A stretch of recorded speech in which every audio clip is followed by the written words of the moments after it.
Sejak awal terbentuknya NATO 73 tahun yang lalu, baru saat inilah NATO tertantang untuk mengambil sikap yang paling serius oleh seorang bernama Vladimir Putin yang membuat NATO CS pusing 700 keliling.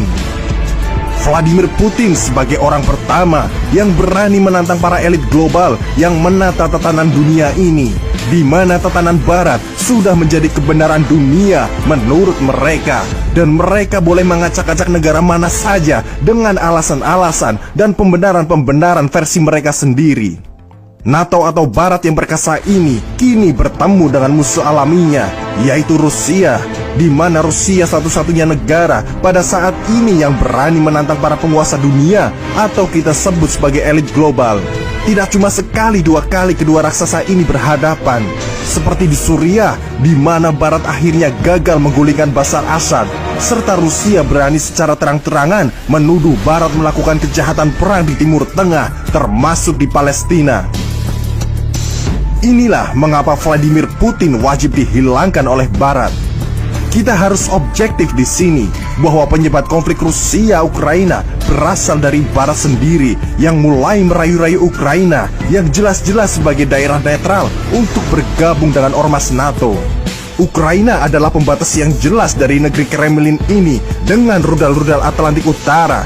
Di sini terlihat bahwa yang sebenarnya keras kepala adalah Zelensky yang wujud dari backing Barat yang akhirnya membuat Ukraina diinvasi Rusia.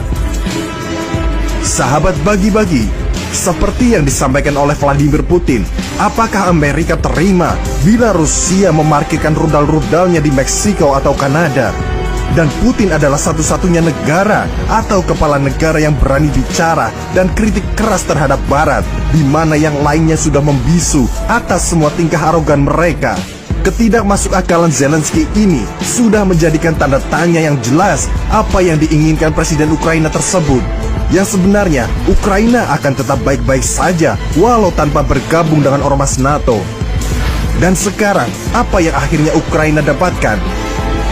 Justru ini adalah keputusan provokatif yang membuat sang beruang merah keluar dari kandangnya.